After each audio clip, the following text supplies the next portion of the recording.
Nikiwauliza saa hii watu wa Pwani, if I ask you just one question and I want you to answer me honestly, as we stand now, as we speak now, which is the most risky city or town to invest in today?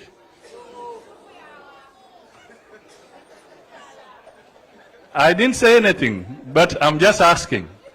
And I want you to say it loudly.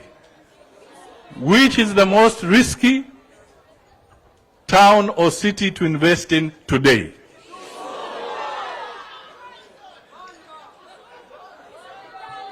I am saying that, sio kwa mimi ni jirani kule, but I'm saying it and I'm asking you this question because it is important to know the consequences of instability. Na wakati mtu anasema kwamba let us free, wale ambao wameleta vurugu tuwaachilie waendelee na mambo yao.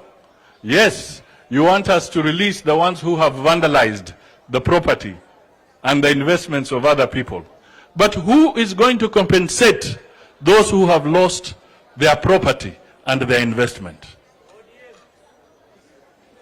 Who is going to do it? Because insurances will not pay. They will not pay for that commotion. Hawa jamaa wameenda sulu bin sulu. Kwa hivyo wewe ukifuruga, are you going to compensate those who have lost 20 million, 30 million, 40 million in their investment? Kwa hivyo we cannot continue that way. We cannot continue that way. Na mimi nilikuwa pamoja na wenzangu tukizungumza mambo ya bringing peace in this country. Ruto alikuwa pale kwa mazungumzo ya Serena. Mimi nilikuwa pale, Wetangula alikuwa pale, hata Martha Karua alikuwa pale. Tulizungumza kule Serena kwa muda mrefu wakati watu walikuwa wakiuana. Na hatimaye hata Wakenya wengine wakaenda kwa upande wa ICC. I want to say this. Watu wa Azimio, tafadhali, do not try and wish a revisitation of ICC on Kenya. Do not. You are provoking people.